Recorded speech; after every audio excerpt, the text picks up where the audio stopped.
ஓம் சாந்தி 23/6/2017. இன்றைய முரளியின் தலைப்பு இனிமையான குழந்தைகளே, ஞானத்துடைய அஸ்திவாரமே நம்பிக்கை தான்.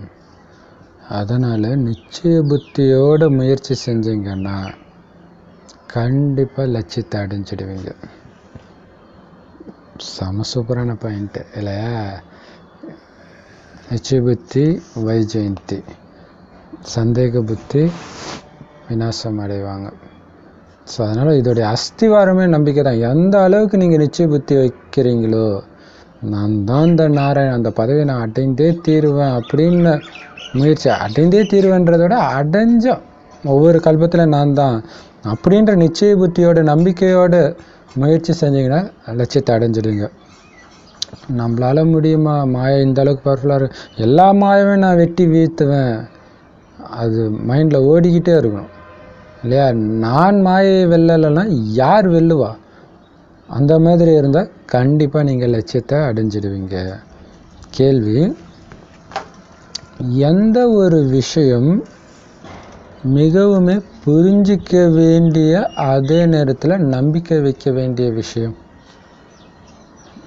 பதில்: இப்போ எல்லா ஆத்மாக்களுடைய கணக்கு வழக்கும் முடிய போகுது. எல்லோரும் கொசு கூட்டம் மாதிரி நம்மளுடைய இனிமையான பரந்தாம வீட்டுக்கு போயிடுவாங்க. பிறகு புது உலகத்துக்கு ரொம்ப கம்மியான ஆத்மாக்கள் தான் வருவாங்க. அப்படிங்கிற விஷயம் புரிஞ்சிக்கவும் செய்யணும்.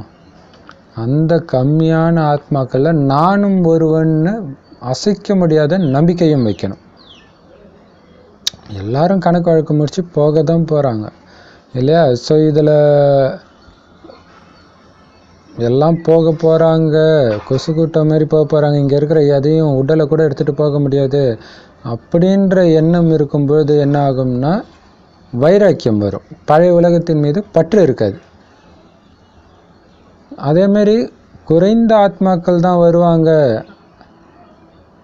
அப்படின்னா அதில் நானும் ஒருத்தனாக இருக்கணுன்றதில் தீவிர முயற்சி பண்ணுவாங்க. ஸோ அந்த முயற்சியும் எதன் ஆதாரத்தில் பண்ணுவாங்கன்னா நம்பிக்கையின் ஆதாரத்தில். ஸோ இதை நீங்கள் புரிஞ்சுக்கிட்டு முழுசாக நம்பிக்கை வைக்கணும். அதன் மூலமாக தான் உங்கள் குணாதிசயங்கள் மாற்றப்படுது, கலியுக குணங்கள் உங்களை விட்டு நீங்கி போகுது. அடுத்த கேள்வி: தந்தை எந்த குழந்தைங்களை பார்த்து குஷி அடைகிறார்? பதில்: எந்த குழந்தைங்க அப்பா கிட்ட ஃபுல்லாக பலி ஆகுறாங்களோ, மாயையின் மூலமாக கொஞ்சம் கூட பாதிக்கப்படாமல் இருக்கிறாங்களோ, அதாவது எந்த குழந்தை அங்கதனம் மாதிரி ஆடாமல் அசையாமல் இருக்கிறாங்களோ அந்த மாதிரி குழந்தைங்களை பார்த்து தான் பாபா குஷி அடைகிறாராம். ஹலோ சுப்ரசர் இருப்பாங்க. ஸோ முழு பலி அடைந்த குழந்தை தான் பாபாவுக்கு பிடிக்கும். ஸோ பலி, இறைவனுக்கு பலி கொடுத்தாலே தூய்மையான பொருளை தான் கொடுப்பாங்க. ஸோ இப்போ இங்கே பலி ஆகுறதுன்றது முழு தூய்மையாக இருக்கிறது. ஸோ அந்த மாதிரி பாபா கிட்ட நான் முழு தூய்மையாக இருப்பேன்ட்டு உத்தரவாதம் கொடுக்குற குழந்தை கண்டிப்பாக மாயை கிட்ட பாதிப்பு அடையாது இல்லையா? எண்ணத்தில் கூட எதிர்மறை வீண் எண்ணங்கள் இல்லைன்னா மாயை அவங்கள தாக்கவே முடியாது. ஸோ அந்த மாதிரி குழந்தை கண்டிப்பாக அங்கதன் மாதிரி ஆடாமல் அசையாமல் தான் இருக்கும். அந்த குழந்தை தான் பாபாவுக்கு மிக மிக பிரியமான குழந்தை. ஒரே வேர்டில் சொன்னால் அசைக்க முடியாத நிச்சய புத்தி ஆதாரத்தில் நடக்கிற குழந்தை இல்லை? நிச்சய புத்தி இருந்துச்சு அப்படின்னா அது குணத்தில் வரும், ஆத்ம உணர்வு மேலோங்கும், அப்போ சம்பூர்ண பலி அடைவாங்க. பாடல்: மனிதர்களே பொறுமையாக இருங்கள். ஓம் சாந்தி. குழந்தைங்க பாட்டு கேட்டிங்களா? பொறுமையாக இருங்க, சுகமான உலகம் வரப்போகுதுன்னு ஒரு தந்தை தான் சொல்ல முடியும். சன்னியாசிகளோ சீடர்களோ யாருமே இப்படி சொல்ல முடியாது.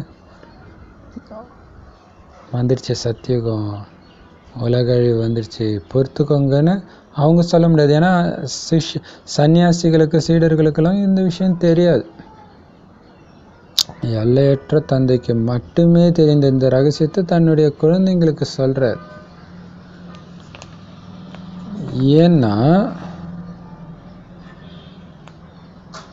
ஆத்மாவில் தான் மனமும் புத்தியும் இருக்குது. அவருக்கு உடல் கிடையாது தான் இறைவன் கிட்ட, வெறும் ஆத்மாவாக தான் இருக்கார், பரமாத்மா. ஆனால் அவர்கிட்ட தான் இந்த ஞானம் இருக்குது. அது எப்படி இருக்கும் உடல் இல்லாமல்? ஏன்னா மனமும் புத்தியும் ஆத்மாவில் தானே இருக்குது. அதனால தான் சொல்கிறார், பொறுமையாக இருங்க குழந்தைகளே அப்படின்னு ஆத்மாக்களுக்கு சொல்கிறார். நீங்கள் உடம்பு கிடையாது, உடலை விடுறதை பற்றி கவலைப்படாதீங்க அப்படின்னு ஆத்மாக்களுக்கு சொல்கிறார். ஏன்னா சுகமான நாட்கள் வந்துட்டு இருக்குது, இது துக்கதாமம். ஸோ புத்தியினால் அது வந்துடுச்சு எந்த நேரம் ரெடியாக இருங்க. ஏன்னா கண்டிப்பாக இதுக்கு பிறகு சுகதாமம் வந்தே ஆகணும். உலக அழிவுக்கு பிறகு அதை உருவாக்குபவர் தந்தை இல்லையா? மனிதர்கள் எழுப்புகிற கட்டிடம் எழும்பாமல் போகலாம், அவங்க உருவாக்குற பிஸ்னஸ் நடக்காமல் போகலாம். ஆனால் இங்கே இறைவன் கட்டுறார். ஸோ வந்தே ஆகணும் சுகதாமம், அதை ஸ்தாபனை செய்கிறார். அதனால் இது துக்கம் நிறைந்த உலகம்தான், பொறுத்துக்கோங்க, பொறுமையாக இருங்க கொஞ்ச நேரம். அப்படின்னா என்ன அர்த்தம்? அசுர குணத்தை தூண்டுற மாதிரி இந்த உலகம் இருக்குது. அசுர குணத்தை வெளிப்படுத்திடாதீங்க. வெளிப்படுத்திங்கன்னா விழுந்துட்டீங்க, சொர்க்கத்துக்கு வர முடியாது இல்லையா? அசுர குணத்தை வெளிப்படுத்துறீங்கன்னா என்ன அர்த்தம்? பாபா படகோட்டி அவருடைய படகுல உட்காந்துட்ருக்குறோம், படகு விட்டு குதிச்சிட்டிங்கன்னு அர்த்தம், முடிஞ்சு போச்சு. அதனால் பொறுமையாக இருங்க, வந்தே ஆகணும். அதாவது கொலம்பஸ் அமெரிக்கா கண்டுபிடிக்கிறார் இல்லையா? அவர் போயிட்டு இருக்கும்போது ரொம்ப நாள் சோறு இல்லாமல் தண்ணி இல்லாமல் வரும்போதெல்லாம் டென்ஷனாகி அவரை கொலை பண்ணுறதுக்கெலாம் பிளான் பண்ணாங்களாம், அவர் கூட இருந்தவங்க, அந்த கப்பலில் இருந்தவங்க.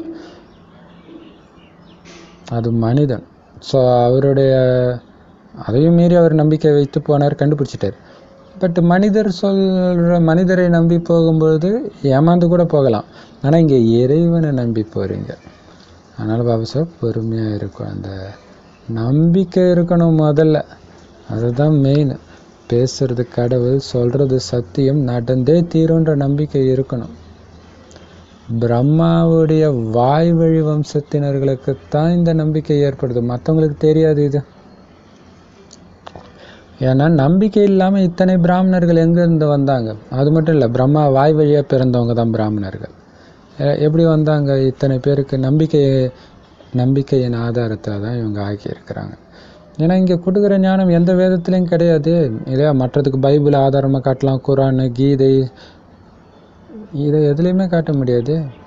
இப்போ நம்பிக்கை அப்படி இல்லாமல் பிராமணர்கள் ஆக முடியாது. பிகே தமிழில் பிகு, அதாவது பிரம்மா குமாரிகள். அதோடைய உண்மையான அர்த்தம் என்னன்னா, பிரம்மாவின் குழந்தைகள். பிரம்மா குமார் அப்படின்னா பிரம்மாவுடைய ஆண் குழந்தை, பிரம்மா குமாரினா பெண் குழந்தை. அப்போ கண்டிப்பாக இத்தனை பேருடைய அப்பா ஒரு பிரஜாபிதா பிரம்மா இருப்பார் தானே? ஸோ இத்தனை பேருக்கும் ஒரே ஒரு தாய், ஒரே ஒரு தந்தை தான் இருக்கிறார். மற்றவங்களுக்கெல்லாம் தனித்தனியாக தாய் தந்தை இருக்கிறாங்க. ஆனால் இங்கே இது ஒரே குடும்பம். என்ன அர்த்தம்? ஒரே தாய் ஒரே தந்தை. பிரம்மா அப்பா, அம்மா அம்மா, அதனால்தான் அது குடும்பம் இல்லை. இதுவுமே ஒரு ரகசியம் இல்லையா? சங்கர் பாட்டி பிரிஞ்சு போய் அங்கே இறைவன் வராரு, அங்கே அப்போ அவர் அப்பா. அப்போ எத்தனை அப்பா?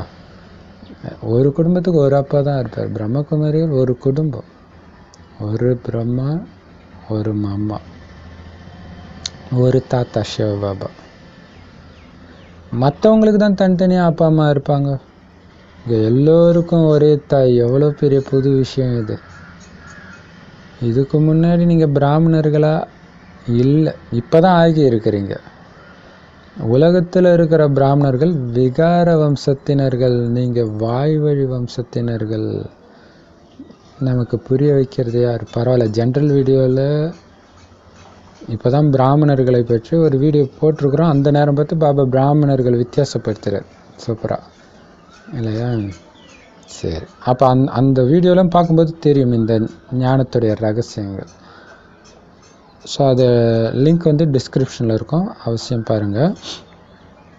பாபா சொல்கிறாரு, இதுக்கு முன்னாடி நீங்கள் பிராமணர்கள் ஆகலை. ஏன்னா பிராமணர்கள் கர்ப்பத்தில் பிறக்க மாட்டாங்க, பிறந்தால் அது விகார வம்சத்தினர். ஒரிஜினல் பிராமணர்கள் உபநிடதங்களில் சொல்லப்பட்ட பிராமணன், பிரம்மாவின் வாய் வழியாக பிறந்த பிராமணன் நாம தான், பிரம்மகுமார் குமாரிகள். அது மட்டும் இல்லாமல் நமக்கு புரிய வைக்கிறது யார்? கடவுளே புரிய வைக்கிறார். அப்படிங்கிறதுல அசைக்க முடியாத நம்பிக்கை இருக்கணும். இங்கே பாபா சொல்கிற ஒவ்வொரு வார்த்தையில் நம்பிக்கை இருக்கணும், அதில் தான் இருக்குது இல்லையா? பாபா இப்படி போனால் இப்படி தான் போகணும். ஏன் அப்படி போனால் என்ன? விழுந்துடுவ குழந்தை, இப்படி போகாத, அந்த பக்கம் போனாலும் விழுந்துடும்.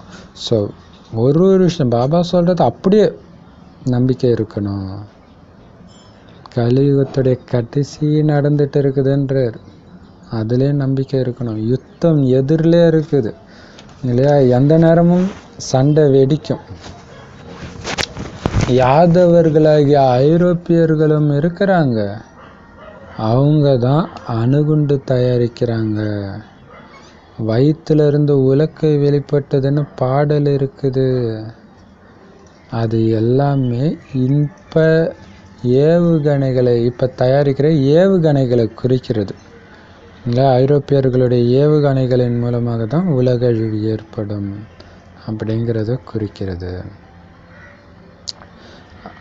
ஸோ அதன் மூலமாக தான் தன் குலம், மனித குலமே விநாசம் ஆனதுன்னு பாடப்பட்டிருக்கு.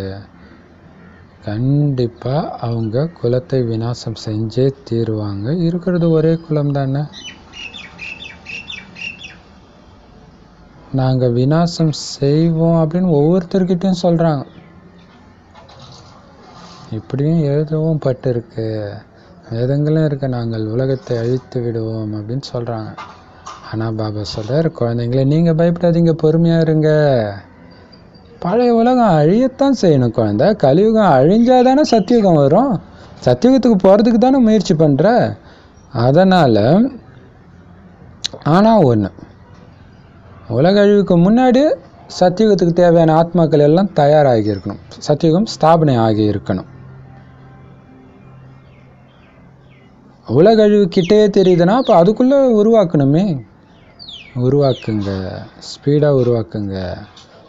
பிரம்மா மூலம் ஸ்தாபனை, சங்கர் மூலம் விநாசம்னு பாடி இருக்கிறாங்கல்ல. அப்போ முதல்ல புது உலகத்தை ஸ்தாபனை செஞ்சுட்டு பிறகு பழைய உலகத்தை அழிச்சிடுவார்.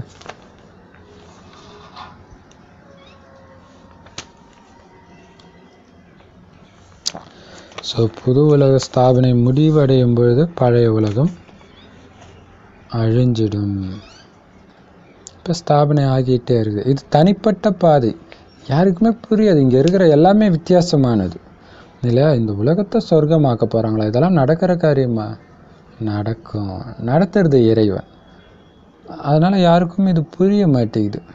ஏன்னா இதுக்கு முன்னாடி அவங்க கேள்விப்பட்டதும் கிடையாது. இறைவன் வந்து மனிதர்கள் உதவியோடு இந்த நரகத்தை சொர்க்கமாக்குவார்னு எங்கேயாவது படிச்சிருக்கிறாங்களா? அவங்க என்ன நினச்சிக்கிறாங்க, அட நிறையா யோகா இருக்குதுல்ல, அது மாதிரி இதுவும் ஒரு யோகா. நிறைய மடம் இருக்கிற மாதிரி இவங்க ஒரு மடம் வச்சுருக்கிறாங்க, வெள்ளை ட்ரெஸ் போட்டுன்னு இருக்கிறாங்க அப்படின்னு நினச்சிக்கிறாங்க. ஆனால் பாவம், அவங்க மேலேயும் தப்பு கிடையாது.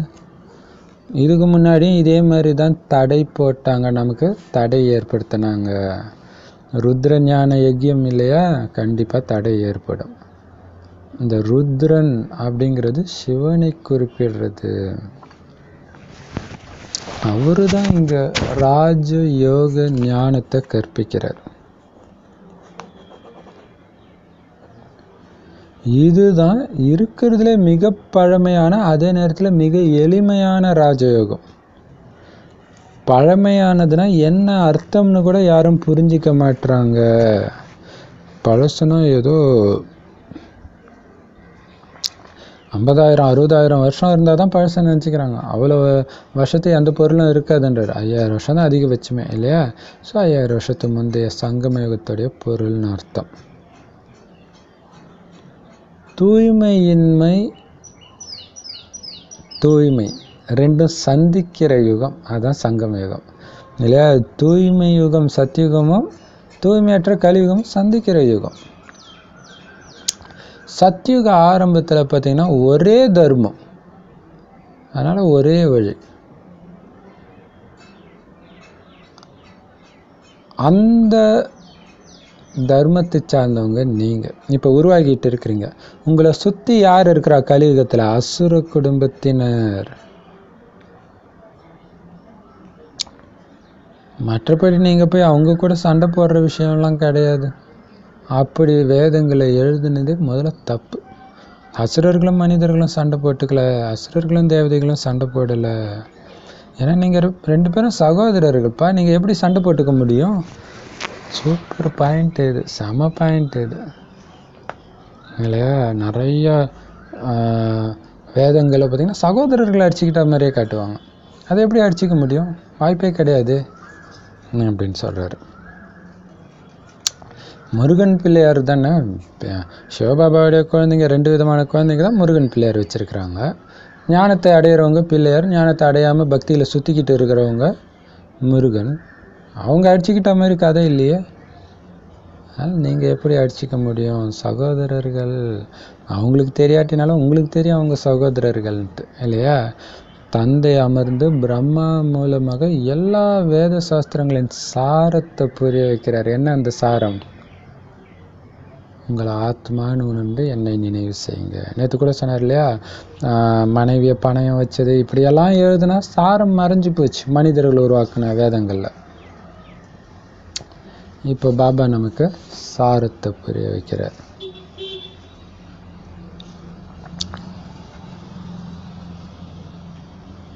ஸோ முக்கியமான தர்மங்கள் 4.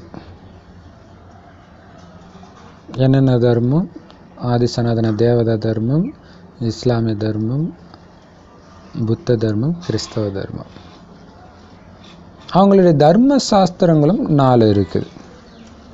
அதில் முக்கியமானது ஆதி சனாதன தேவி தேவதா தர்மம். அதோடைய சாஸ்திரம்தான் எல்லா சாஸ்திரங்களுக்கும் மேலானது. ஏன்னா மேலான தர்மத்தின் சாஸ்திரம் மேலானதாக தானே இருக்கும். அதுதான் கீதை, அதுதான் உண்மையான கீதை. இப்போ சங்கமயுகத்தில் படிக்கப்படுற முரளி தான் அந்த உண்மையான கீதை. இதுதான் பாரதத்துடைய முக்கியமான சாஸ்திரம்.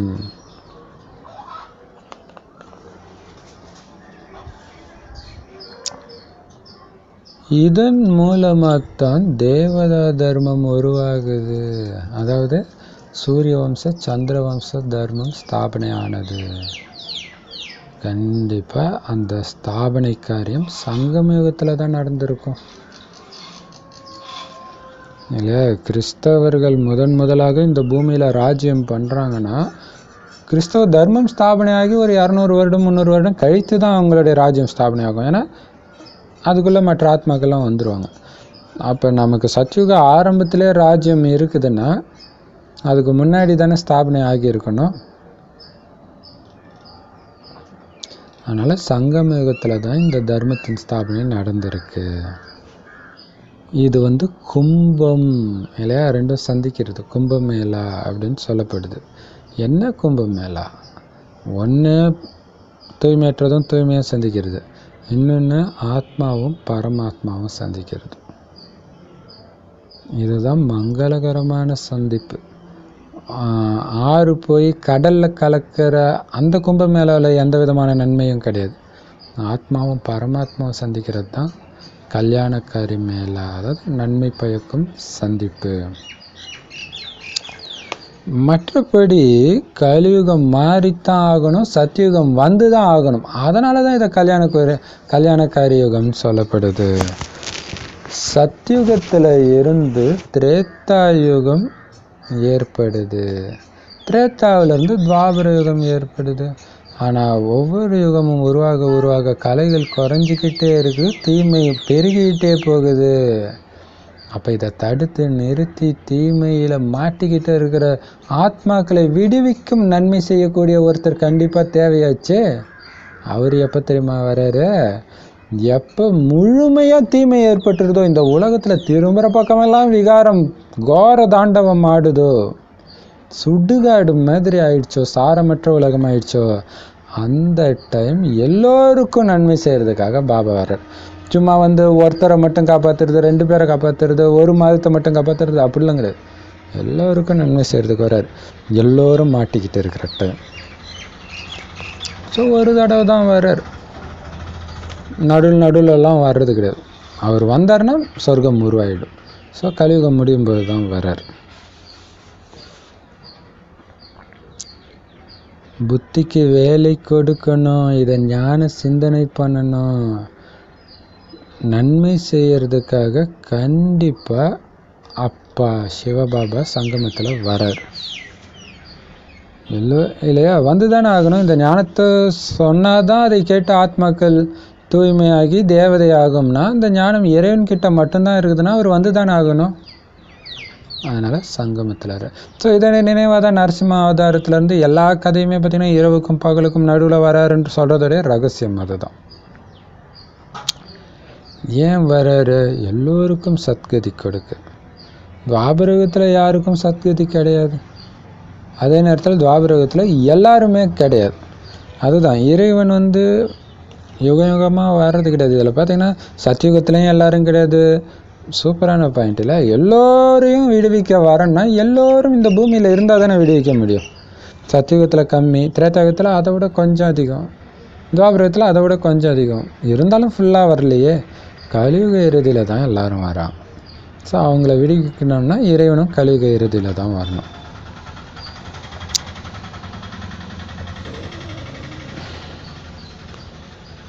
சத்யுகம் திரேதாயுகத்திலையும் எல்லோரும் கிடையாது.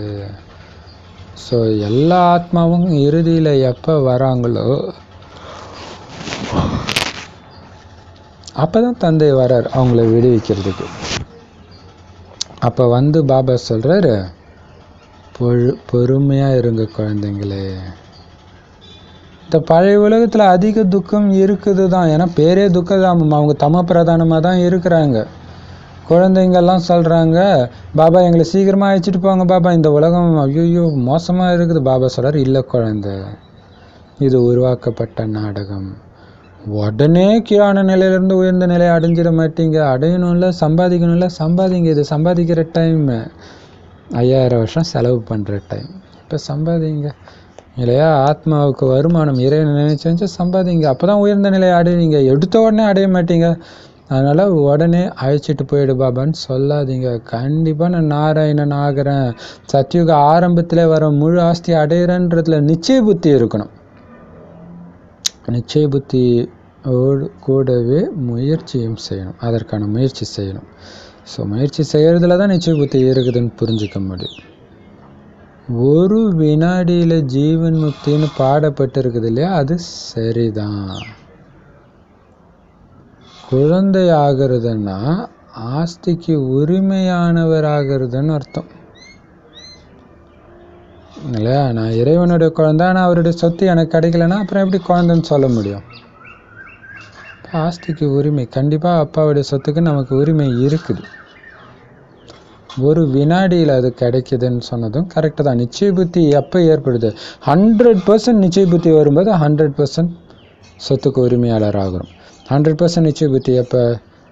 விகாரத்தின் வசம் எண்ணம் வளைந்தால் கூட முழு ஆஸ்தி அடைய முடியாதுன்னு அப்பா சொல்லியிருக்கிறாருன்றதுல முழு நிச்சய புத்தி எண்ணத்தில் கூட விகார சிந்தனை எழாமல் எப்போ இருக்குதோ அந்த ஒரு வினாடி முழு ஜீவன் முக்தி வாழ்க்கையை அனுபவம் செய்ய முடியும் இல்லையா? ஸோ முழு ஆஸ்தியை அடைய முடியும். ஸோ குழந்தைய ஆனதே எதுக்கு? அப்பா கிட்டேருந்து ஆஸ்தி அடைய. சத்யுகத்தின் ஆஸ்திக்கு நிறைய பேர் அடைஞ்சாலும் வரிசை கிரமமான பதவி இருக்குது அங்கே இப்போ பண்ணுற முயற்சிக்கு ஏற்ப. அப்போ என்ன பண்ணணும்? உயர்ந்த பதவி அடையணும்னா இப்போ படிப்பில் நல்ல முயற்சி செய்யணும். உடனே கர்மாதித்த நிலை ஏற்பட்டுடணும்லாம் கிடையாது. கடுமையான உழைப்பு இருக்குது இல்லையா? ஏன்னா கர்மாதித்து நிலை நீங்கள் அடையிறீங்கன்னா சரீரம் விட வேண்டியிருக்கும். கர்மாதித்த நிலைனா கர்மங்களை வென்ற நிலை, எதன் மீதும் கொஞ்சம் கூட பற்று இல்லாத நிலை. அப்படி இருந்துச்சுன்னா ஆத்மா உடலை விட்டு பிரிஞ்சிடும். ஆனால் அப்படி சட்டம் கிடையாது. அதனால் பாபா சொல்கிறாரு, முயற்சி செஞ்சுக்கிட்டே இருங்க. அதை அடையிற நேரத்தில் டக்குன்னு அடைஞ்சிடும். ஆனால் இப்போ பண்ணுற முயற்சி அந்த ஒரு செகண்ட் விசில் ஊதுற நேரத்தில் யார் தயாராக இருக்கிறோம் அப்படின்றது தான். அதனால் பாபா சொல்கிற மாயை கூட நல்ல முறையில் சண்டை போட்டுக்கிட்டே இருக்கணும், சோர்ந்து விழுந்துடக்கூடாது. 8, 10, 15 ஆண்டுகள் கூட யுத்தம் நடந்துக்கிட்டே இருக்கும்.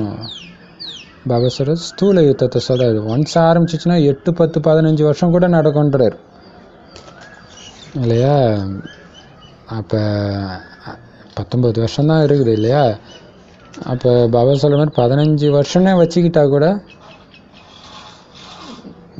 எந்த நேரமும் யுத்தம் ஸ்டார்ட் ஆகிடும்னு அர்த்தம். இன்னும் 3 வருஷத்தில் ஸ்டார்ட் ஆகிடும்னு வந்துடும். ஸோ எல்லா கஷ்டங்களும் அந்த ஏன்னா இப்போ பார்த்தீங்கன்னா தற்காலிகமாக சின்ன சின்ன சண்டை நடக்கிற இடத்துல பார்த்தீங்கன்னா அந்த மிலிட்ரி வரும்போது எவ்வளவோ முறைகேடுகள் நடக்குது. குழந்தைங்கள கட்டி தொங்க விட்டு டார்ச்சர் பண்ணுறாங்க. அப்புறம் இன்னும் நிறையா எந்த நாட்டில் சண்டை நடந்தாலுமே அந்த சண்டையெல்லாம் பார்த்தீங்கன்னா சீக்கிரமாக முடிஞ்சிடுது.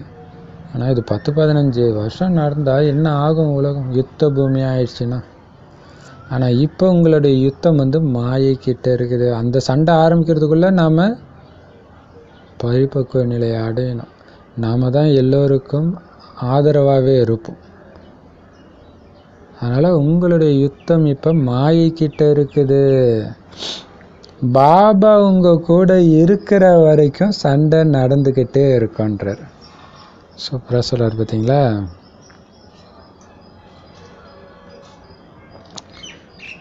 கடைசியில் யார் எந்த அளவுக்கு மாயாவை ஜெயிச்சிங்க, எத்தனை பேர் கர்மாதித்த நிலை அடைஞ்சிருக்கிறீங்க அப்படின்ற ரிசல்ட் வெளிப்படும். அதனால் பாபா சொல்கிறார், எவ்வளவு முடியுமோ உங்கள் வீட்டை நினைவு செய்யுங்க. அது சாந்தி தாமம், சப்தங்களை கடந்து இருக்கிற இடம். இப்போ குழந்தைகளாகிய உங்கள் புத்தியில் குஷி இருக்குது. இந்த நாடகம் எப்படி உருவாக்கப்பட்டிருக்குதுன்னு உங்களுக்கு தெரியும். 3 உலகங்கள் பற்றியும் உங்களுக்கு தெரியும். வேறு யாரோட புத்தியிலும் இந்த ஞானம் கிடையாது.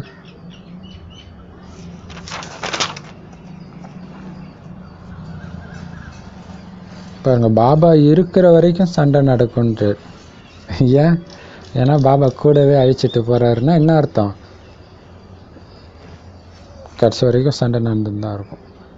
ஸோ மாயையின் யுத்தமும் நடக்கும், ஸ்தூல யுத்தமும் நடக்கும். இப்போ கடைசியில் அந்த சண்டை நடக்கும். இப்போ ஒன்றுமே நடக்காமலே மாயா கிட்ட இந்த ஆட்டம் ஆடிட்டு இருக்கிறோன்னா யுத்த மைதானம் வரும்போது பார்த்தாலும் விகாரம் அவ்வளோ மோசமாக இருக்கும். அதில் ஆடாமல் அசையாமல் இருக்கிறீங்களா? எப்படிப்பட்ட பிரச்சனை வந்தாலும் மனசு அப்படியே லேசாக ஒரு பாபாவோடு இணைக்கப்பட்டிருக்குதா பார்ப்பார். அதுதான் எத்தனை பேர் எந்த அளவுக்கு மாயா வென்று இருக்கிறீங்க, எத்தனை பேர் கர்மாதித்த நிலை அடைஞ்சிருக்கிறீங்க. இன்னும் பார்த்தீங்கன்னா பிரம்ம பாபா, மம்மா, நிறையா தாதிங்க, பிரதர்ஸ் இவங்கெல்லாம் ஆல்ரெடி கர்மாதித்த நிலை அடைந்து போயிட்டாங்க.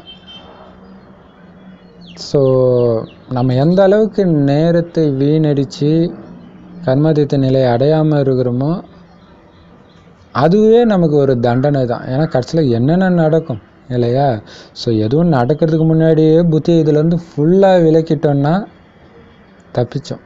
இல்லைன்னா பயங்கரமாக இருக்கும், அலறுவோம்.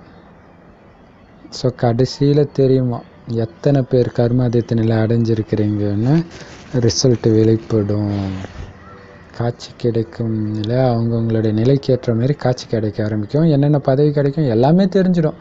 அதனால் பாபா சொல்கிறாரு, டைம் இது 69க்கு முன்னாடியே வந்த வானிலே இதை சொல்லியிருக்கிறாரு.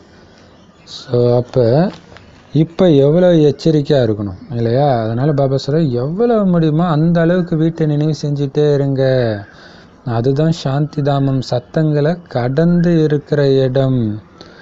இப்போ குழந்தைகளாகிய உங்களுடைய புத்தியில் குஷி இருக்குது. ஏன்னா நமக்கு தெரியும் இந்த நாடகம் எப்படி உருவாக்கப்பட்டிருக்கு. இந்த நாடகத்தை அடுத்தது என்ன ஆகும்? ஏன்னா பாபா வருவான்ல சொல்லியிருக்காரு, உங்ககிட்ட யாராவது வந்து உங்கள் எதிர்காலம் என்ன ஆகும் அப்படின்னு கேட்டால் அவங்ககிட்ட சொல்லுங்கள், எங்கள் எதிர்காலம் நல்லா இருக்கும்னு சொல்லுங்கள். நடந்ததும் நன்றாக நடந்தது, நடப்பதும் நன்றாக நடக்கிறது, நடக்க போகிறது இன்னும் நன்றாகவே இருக்கும்னு சொல்லுங்கள். ஏன்னா நமக்கு தெரியும் பாபா கூட இருக்கார். அதனால தான் உங்களுக்கு விஷயம் இருக்குது. ஆல்ரெடி தெரியும், எல்லாமே ரொம்ப மோசமாக இருக்கும் உலகன்றது தெரியும். பாபா கூட இருக்கிறாருன்ற நிச்சய புத்தியோட குஷியாக இருப்பீங்க. அதே மாதிரி 3 உலகங்களும் தெரியும். இந்த ஞானம் யாருக்குமே தெரியாது, ஸ்ரீ கிருஷ்ணருக்கு கூட தெரியாது இல்லையா? அந்த 3 உலகத்தில் முக்கியமாக பரந்தாமத்தை நினைவு செய்தபடி இருங்க. நம்ம வீடு இனிமையான வீடு இல்லையா? சப்தங்களை கடந்த இடம் அந்த சாந்தி தான். அதை நினைவு செஞ்சுட்டே இருங்க. மற்றவர்களுக்கெல்லாம் இந்த ஞானமும் கிடையாது, அதனால் நினைவு செய்யவும் தெரியாது. பிரம்மா பாபா கூட நிறைய சாஸ்திரங்களை படிச்சிருக்கிறார். ஆனால் இந்த விஷயங்கள் அப்போ அவருடைய புத்தியிலே கிடையாது. கீதை படிச்சிருந்தார். இருந்தாலும் நாம் தூர தேசமாகிய பரந்தாமத்தில் வசிக்கக்கூடிய ஆத்மாக்கள்னு ஒன்றும் அவருடைய புத்தியில் கிடையாது. ஆனால் கீதையில் இருக்குது நிராகார மார்த்தை பற்றி. ஆனால் அதை பற்றி புரியாது, அந்த அளவுக்கு விளக்கமாக இருக்காது. பரமபிதா பரமாத்மான்னு அழைக்கப்படக்கூடிய நம்ம பாபா பரந்தாமத்தில் இருக்கிறாருன்னு இப்போ தான் தெரிஞ்சுக்கிட்டாரு. அவரைத்தான் எல்லோருமே பதித பாவனனே வாங்க வாங்கன்னு எல்லா மதத்துலையும் கூப்பிட்றாங்க. ஏன்னா அந்தளவுக்கு துக்கம். அவர் வராத வரைக்கும் யாருமே திரும்பி போக முடியாது. அப்போ கூப்பிட்றதே எதுக்கு? வந்து அழிச்சிட்டு போங்க, எங்களை இந்த சக்கரத்துலேருந்து முதல்ல விடுபட வைங்க, கொஞ்சம் ரெஸ்ட்டு கொடுங்கப்பா அப்படின்னு தான் கூப்பிடுறோம். ஸோ திரும்பி தானாக யாரும் போக முடியாது. ஸோ இது ஞாபக மறதிக்கான விளையாட்டு. இது ஞாபக மறதிக்கான விளையாட்டுன்னு ஒன்று இருக்குது அப்படிங்கிறார். அது என்னன்னு தெரியல. எங்கு சென்றாலும் மூடிய கதவு எதிரில் வந்து விடுகிறது. லட்சத்தை அடைய முடிவது கிடையாது. களைப்படைகின்ற போது யாராவது வழி சொல்லணும்னு புலம்புவாங்க. இங்கேயும் எவ்வளவுதான் வேத சாஸ்திரங்கள் படித்தாலும் தீர்த்த யாத்திரைக்கு போனாலும் நாம் எங்கே போகிறோம்னு யாருக்குமே தெரியாது. சூப்பராக சொல்லுவாங்க. இது ஒரு கேம் இருக்குது போல இருக்குது. எங்கேயோ கேள்விப்பட்ட மாதிரியும் இருக்குது. இது அப்படியே போனாங்கன்னா அந்த வழியை கரெக்டாக ஞாபகம் வச்சுட்டு வரணுமா, ஒரே வழி. அப்படி இல்லைன்னா போகிற இடமெல்லாம் கதவு மூடி இருக்குமா. யாராவது வழி சொன்னால் பரவாயில்லையே, அந்த மாதிரி நம்ம நிலைமை இருக்கிறோம். வேத சாஸ்திரங்கள் படிக்கிறோம், தீர்த்த யாத்திரைக்கு போகிறோம். இருந்தாலும் நம்ம எங்கே போகிறோம், எங்கே போகணும் ஆத்மான்னு யாருக்குமே தெரியல. ஒரு பெரிய சன்னியாசி இறந்துட்டாருன்னா ஜோதியாக கலந்துட்டாருன்னு மட்டும் சொல்லிடுறாங்க. எங்கே போய் கலந்தார்? கலக்க முடியுமா? முதல்ல பாபா சொல்ல யாருமே திரும்பி போக முடியாதே. நாடகம் முடியும் பொழுது தான் எல்லா நடிகர்களும் மேடைக்கு வருவாங்க. அதுதான் நியமம். ஸோ அந்த காலத்தில் மேடை நாடகம் போடுவாங்க இல்லையா? ஸோ அப்போ அப்படி இருக்கும் போல இருக்குது. முடிஞ்சோடனே எல்லாரும் ஸ்டேஜில் வந்து நிற்பாங்க போல இருக்குது. இவங்க இந்த இதை நடித்தாங்க அப்படின்ட்டு. ஸோ அதுதான் நியமம். அதே மாதிரி தான் இங்கேயும். ஸோ எல்லாருமே எந்த ட்ரெஸ்ஸோடு நடித்தாங்களோ அந்த ட்ரெஸ்ஸோடு வந்து நிற்பாங்க. ஸோ அதேமாரி அதாவது கடைசி பாட்டில் இல்லையா? ஸோ அதேமாரி இங்கே கடைசியாக நமக்கு எந்த ட்ரெஸ்ஸு கிடைக்குது, உடல்ன்ற ட்ரெஸ்ஸு, அந்த ட்ரெஸ்ஸில் வந்து நிற்கிறோம்.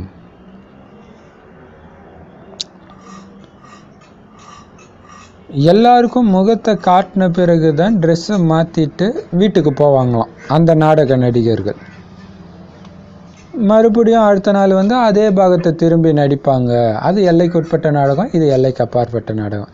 ஸோ எல்லோரும் வந்து அதுதான் கடைசியில் எல்லாரும் ஆரம்பத்துலேருந்து நடிக்கலை. ஹீரோ நாம தானே. இங்கே பார்த்திங்கன்னா நடிக்கிறவங்களே ஆடியன்ஸாகவும் இருக்கிறோம். ஸோ எல்லோருக்கும் காட்டணும் இந்த உலகத்தின் number 1 hero Shiv Baba, number 2 and 3 Lakshmi Narayanan. So அதெல்லாம் கடைசியில் காட்சியாக கிடைக்கும். அதுக்கப்புறம் போய் மறுபடியும் நடிக்க ஆரம்பிச்சிடுவாங்க. இப்போ நீங்கள் புரிஞ்சுக்கிட்டீங்க, நடிச்சிட்டு இருக்கிறது ஆத்மா. ஆத்மா அபிமானி ஆயிட்டீங்க. நாம் ஆத்மாக்கள் இந்த சரீரத்தை விட்டுட்டு இன்னொன்று எடுப்போம் அப்படின்னு நீங்கள் தெரிஞ்சுக்கிட்டீங்க. மறுபிறவி இருக்குது இல்லையா, 84 பிறவியில் 84 பேர் நமக்கு வச்சிருக்கிறாங்க. இப்போ எல்லோருக்கும் இப்போ இந்த நாடகம் முடிஞ்சிருச்சு. எல்லாருடைய நிலையுமே இத்து போன நிலை ஆயிடுச்சு. யாருக்கும் எந்த விதமான சக்தியும் இல்லை, உடல் சக்தியும் இல்லை, ஆத்ம பலமும் இல்லை. ஸோ திரும்பவும் அதே உலக சரித்திர பூகோளம் நடக்க போகுது. அதே நாடகம் திரும்ப நடக்கும். ஆனால் இப்போ இந்த நாடகம் ஃபுல்லாக முடியுது, திரும்பி போகணும்னு நம்ம புரிஞ்சுக்கிட்டோம். ஸோ இது எதுக்குன்னா நமக்குள்ளே பேசிக்க வேண்டிய விஷயங்கள். ஆத்மா ஒரு சரீரத்தை விட்டு இன்னொரு சரீரத்தை எடுக்கிற ஆத்மானா 84 பிறவியில் 84 பேர், 84 அப்பா அம்மா. ஸோ அந்த அத்தனை பற்றியும் மறந்தோம்ல. இப்போ நான் செத்துட்டேன், இப்பயும் மறந்துட்டேன், நிம்மதியாக இருக்கலாமே. ஏன்னா சுகத்தின் நாள் வரப்போகுதுன்னு தெரிஞ்சும் துக்கப்படுறது தப்பு தானே. அதனால் பொறுத்துக்கோங்க. இப்போ போகணும், மறுபடியும் சுகத்தின் பாகத்தை நடிக்க போகிறோம். ஏன்னா இப்போ இத்து போன நிலை. அதனால் இங்கே இருக்கிற உலகத்தின் மீதோ உடலின் மீதோ பற்று வைக்காதீங்க. பாபா நமக்கு கொடுக்குற ஒவ்வொரு கட்டளையும் குறைஞ்சது கிடையாது இல்லையா. உயர்ந்த வழி ஒன்றும் பதித்த பாவனாகிய தந்தை உட்கார்ந்து சொல்கிற குழந்தைகளே, உங்களுக்கு ரொம்ப ஈஸியான வழியை சொல்கிறேன். என்ன அந்த கட்டளை? அமர்ந்தாலும் எழுந்தாலும் நடந்தாலும் நான் நடிச்சிட்டு இருக்கிறது ஆத்மான்னு நினைவில் வையுங்க. சூப்பர் இல்லை?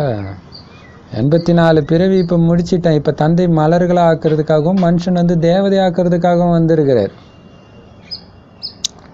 தூய்மையற்ற நம்மளை தூய்மையாக்கிட்டு இருக்கிறார். நாம் பல முறை தூய்மையற்ற நிலையிலேருந்து தூய்மை ஆகி இருக்கிறோம், மீண்டும் ஆவோம். சரித்திர பூகோளம் திரும்ப நடக்கும். இது எப்படி பாருங்க.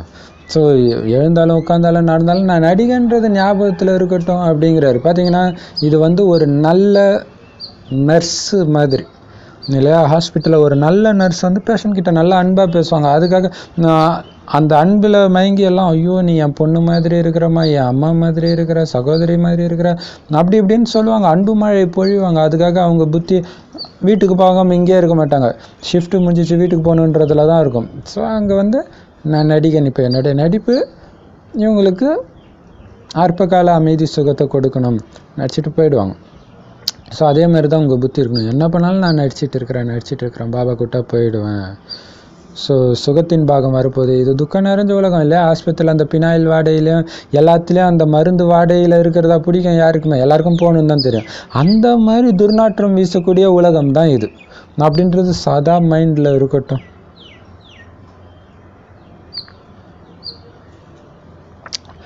இப்போ பாபா நம்மளை மலர்களை ஆக்கிட்டு இருக்கிறார். பல முறை நம்ம மலர்களை ஆகி இருக்கிறோம், அதாவது தூய்மை ஆகி இருக்கிறோம். ஸோ திரும்பவும் அது நடக்கும். ஸோ மீண்டும் நமக்கு சுகத்தின் பாகம் உண்டு. முதல்ல தேவதா தர்மத்தினர்கள் தான் வருவாங்க. அதோடைய நாத்து இப்போ நடப்படுது. ஆனால் நம்ம மறைமுகமாக இருக்கிறோம். நம்ம கொண்டாட்டம் இதெல்லாம் ஏன் பண்ணணும்? நமக்குள்ள ஞானம் இருக்குது, மனசுக்குள்ள குஷி இருக்குது, அதனால் தேவை கிடையாது. நம்ம கொண்டாடி நமக்கு சந்தோஷம் வர தேவையில்லை, ஆல்ரெடி சந்தோஷம்தான் இல்லையா. இப்போ பாப்தாதா மீட்டுக்கு பாப்தாதாவை பார்க்க போகிறோம். பார்க்குறதே அதை பெரும்பாலும் அந்த பண்டிகை நாளில் வருவாங்க, சிவராத்திரி அப்போ, ஹோலி அப்போ, அது மாதிரிலாம் வருவார். ஸோ அது கொண்டாடுறதுக்காக பாட்டெல்லாம் பாடுவாங்க. இருந்தாலும் உண்மையான சந்தோஷம் பாபாவை பார்க்கும்பொழுதே நமக்கு வந்துடும். அது பண்ணாதான் வரும்னு கிடையாது.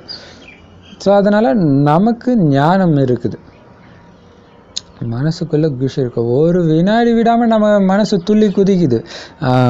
உலகியல் மனிதர்களுக்கு தான் ஏதாவது ஒரு கொண்டாட்டம் கொண்டாடினா தான் குஷி.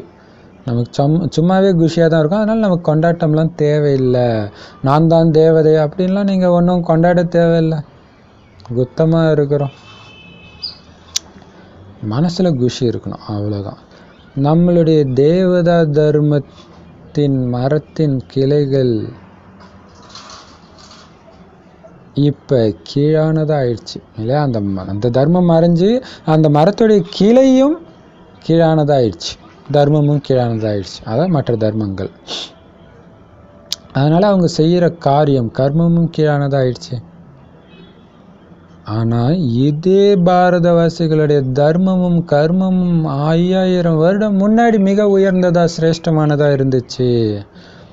ஒரு பொழுதும் அவங்கள மாயை ஏமாற்றி பாவம் செய்ய வைக்கவே கிடையாது. இப்போ ஏமாந்துட்டாங்க, பகுத்தறியும் சக்தியை இழந்துட்டாங்க.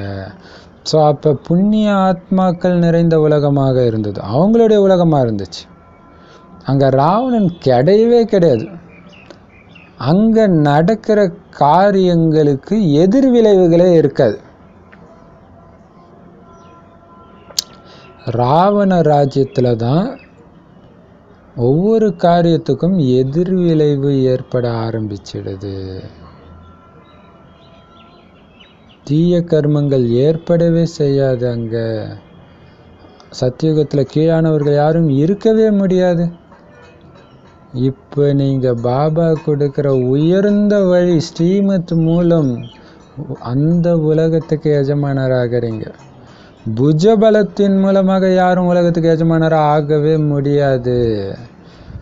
ஒருவேளை புஜபலம் ஆயுத பலம் கொண்ட 2 வல்லரசு நாடுகள் தங்களுக்குள்ள ஒன்று சேர்ந்துட்டாங்கன்னா உலகத்துக்கே எஜமானராக அவங்களால ஆக முடியும். ஆனால் நாடகத்தில் அப்படி பாகம் கிடையாது.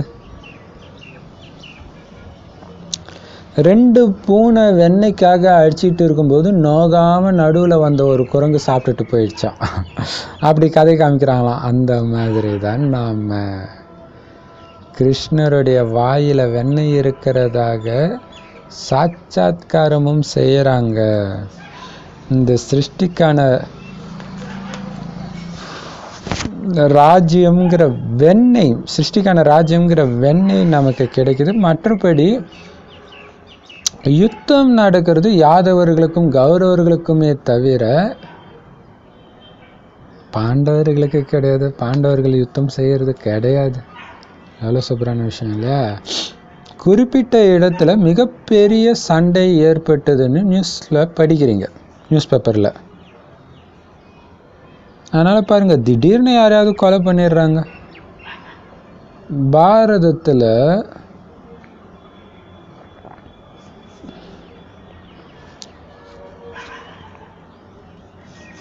சரி, இப்போ பாபா சொல்கிறாரு, ஒரு காலத்தில் உயர்ந்த கர்மங்கள் நிறைந்த பாரதவாசிகள் இன்றைக்கி மாயின் வசப்பட்டு தாழ்ந்த கர்மங்கள் செய்கிறாங்க. ஆனால் அந்த ஒரு காலம் சத்தியுகத்தில் ராவண ராஜ்யம் கிடையாது. நீங்கள் செய்கிற காரியங்களுக்கு எதிர்விளைவுகள் கிடையாது. அகர்மம் இல்லையா? அது பேர் அகர்மம்.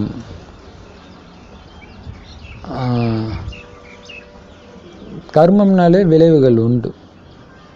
ஆனால் அகர்மம் அப்படின்னா ஹிந்தி வார்த்தை அது. அகர்மம், அகர்மா, எதிர்விளைவுகள் கிடையாது. அங்கே எல்லாருமே நன்மை தான் செய்வாங்க. அந்த நன்மைக்கும் எதிர்விளைவு கிடையாது. ஏன்னா இப்போ நீங்கள் செய்கிற நல்ல காரியம், பிரஜைகளை உருவாக்குறீங்க, எல்லோருக்கும் ஞானத்தை கொடுக்குறீங்க, இதோடைய பலன் அங்கே அனுபவிக்கிறீங்க. அதனால் அங்கே எதிர்விளைவுகள் இருக்காது. ராவண ராஜ்யத்தில் தான் எதிர்விளைவுகள் ஏற்பட ஆரம்பிக்குது. சூப்பர் இல்லையா? இந்த எதிர்விளைவுகள் இருக்கக்கூடாதுன்றதுக்காக தான் பாபா எல்லாத்தையும் பாபா கிட்ட அர்ப்பணம் பண்ணுங்கன்றாங்க. ஒருத்தங்க நல்லது செஞ்சாலும் செஞ்சது பாபான்ட்டு போயிட்டே இருங்க. அப்போ நல்லது செஞ்சவங்க மேலே உங்கள் புத்தி போச்சுன்னா பற்றாயிடும், மாட்டிக்குவீங்க. அது சத்தியுகத்தில் இருக்காது. ஸோ அதைத்தான் இப்பயும் கற்றுக் கொடுக்குறாரு பாபா. ராவண ராஜ்யத்தை இப்போ பற்றுமே துக்கம் தானே கொடுக்குது.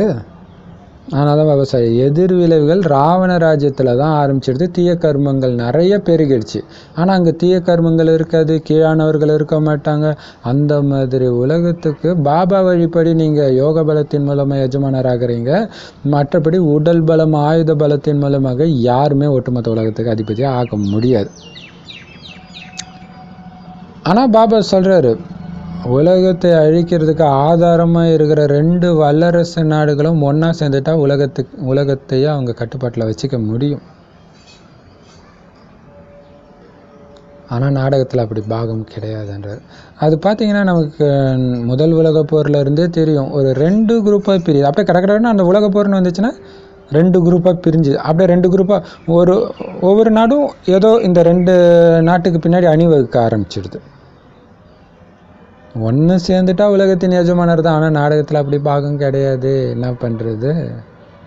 அப்போ 2 பூனை வெண்ணெய்க்கு சண்டை போடும்போது நடுவில் குரங்கு சாப்பிட்ட மாதிரி அந்த 2 வல்லரசு நாடு அடிச்சிட்டு இருக்கும்போது யோக பலத்தின் மூலமாக அமைதியாக நீங்கள் உலக ராஜ்யத்தை அடைஞ்சிடுவீங்க. ஸோ குரங்கு நாம தான் இல்லையா? அதனால தான் ராமாயணத்தில் ஆஞ்சநேயர் அந்த குரங்கு இது கொடுக்கறதுக்கான காரணம். அப்போ கிருஷ்ணர் வாயில் வெண்ணெய் இருக்கிற மாதிரி நிறைய குழந்தைங்களுக்கு காட்சி கிடச்சிருக்குதான். அதுக்கு என்ன அர்த்தம்னா உலக ராஜ்யம் அப்படிங்கிற வெண்ணெய். மற்றபடி நீங்கள் ஒன்றும் சண்டை போட்டு அந்த உலக ராஜ்யத்தை அடையலை. யாதவர்கள் ஐரோப்பியர்கள், கௌரவர்கள் பாபா ஞானத்தை எடுக்காத மற்ற எல்லோரும். ஸோ அவங்க 2 பேருக்குள்ளே தான் அடிச்சுக்குவாங்களே தவிர நமக்கு எதுவும் கிடையாது. பாருங்கள், நியூஸ் பேப்பரில் பார்த்தீங்கன்னா எங்கேயோ ஒரு சண்டை நடந்துச்சுன்னா உடனே கொலை பண்ணிடுறாங்க. ஏன்னா அத்தனை வழி. ஆச்சரியமாக இருக்கும். எதை சொன்னாலும் எதிர்க்கிறதுக்கு ஆள் இருக்குது உலகத்தில். அதுதான். ஏதோ ஒரு பஸ்ஸில் உட்காந்துட்டு யாரோ ஒருத்தர் அரசியல் கொஞ்சம் சவுண்டாக பேசினாருன்னா தெரியும், டக்குன்னு சுற்றி இருக்கிறவங்க எல்லாம் அப்படியே பிரிய ஆரம்பிக்கும். அதில் அப்படியே அதுதான். அது ஒரு சில சமயத்தில் பார்த்திங்கன்னா அடிதடியில் கூட போய் முடியும். அதுக்கு பயந்துட்டே யாரும் வெளில அரசியல் பேச மாட்டாங்க. அதான் சொல்கிறார். அப்போ அத்தனை வழி இருக்குது. கொலை பண்ணுற அளவுக்கு மனிதனை மிருகமாக்குது. ஆனால் பாரதத்தில் ஆரம்பத்தில் ஒரே தர்மம் ஒரே வழி இருந்துச்சு. அப்போ மற்ற தர்மங்கள் எங்கேருந்து வந்துச்சு? அவங்களுடைய ராஜ்யம் எங்கேருந்து வந்துச்சு?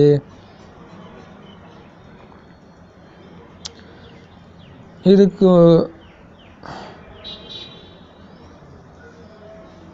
முன்னாடி வந்து கிறிஸ்தவர்கள் பயங்கர சக்தி வாய்ந்தவர்களாக இருந்தாங்க. உலகம் ஃபுல்லாக ராஜ்யம் செஞ்சாங்களே. பிரிட்டிஷ் ஆட்சி நடந்தது நமக்கு தெரியும்.